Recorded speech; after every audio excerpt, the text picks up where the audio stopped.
تھے, ایک بندے نے ایک دفعہ پوچھا جی فرد کا درجہ زیادہ کہ سنت کا؟ فرمانے لگے فرض کا. تو کہنے لگے پھر سیدھا منہ دھویا کریں. آپ وضو میں پہلے ہاتھ دھوتے ہیں, پھر کلی کرتے ہیں, پھر ناک میں پانی ڈالتے ہیں. تو منہ فرض تو منہ دھونا ہے پہلے, ہاتھ دھونا بھی وضو میں سنت ہے, ناک میں پانی ڈالنا بھی سنت ہے, کلی کرنا بھی.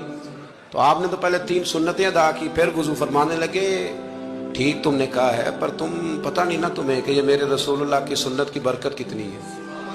شریعت حکم دیتی ہے کہ پانی معتدل ہونا چاہیے وضو کرنے کے لیے, نہ زیادہ ٹھنڈا ہو نہ زیادہ گرم ہو. زیادہ گرم ہو تو منہ جل جاتا ہے. اور شریعت حکم دیتی ہے کہ پانی بد ذائقہ نہیں ہونا چاہیے, اور حکم دیتی ہے کہ بدبو والا نہیں ہونا چاہیے. فرمایا اس لیے ہمارے نبی نے پہلے ہمیں 3 سنتیں دی کہ ٹوٹی کے نیچے نا ہاتھ کر کے دیکھ لو پانی زیادہ گرم تو نہیں, اور کہیں منہ نہ جلا لینا. اور پھر ہمارے نبی نے ہمیں سنت دے کے بتایا کہ منہ میں ڈال کے دیکھ لو بد ذائقہ تو نہیں. پھر کا ناک میں ڈال کے دیکھ لو کہ اس سے بو تو نہیں آتی.